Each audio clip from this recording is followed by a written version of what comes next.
আসসালামু আলাইকুম প্রিয় ভিউয়ার্স। অনেকেই উট পাখি এবং ইমু পাখির মধ্যে পার্থক্য বোঝেন না। আজকে প্রথমেই যে পাখিগুলো দেখতেছেন এগুলো হলো উট পাখি।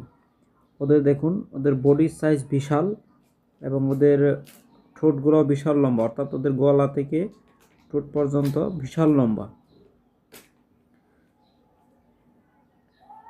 আর 4টা ইমু পাখি সমান একটা উট পাখির ওজন হবে। এই যে এখন যে পাখিগুলো দেখতেছেন এগুলো হলো ইমু পাখি।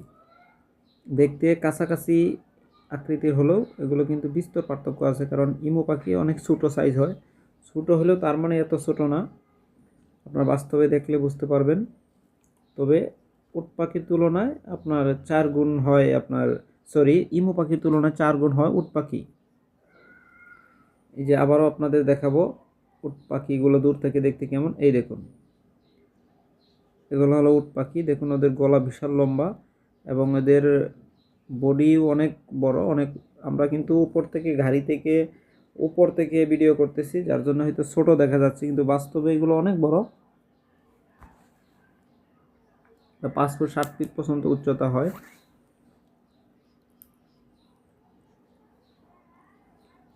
দেখুন, এগুলো কিন্তু উট পাখি।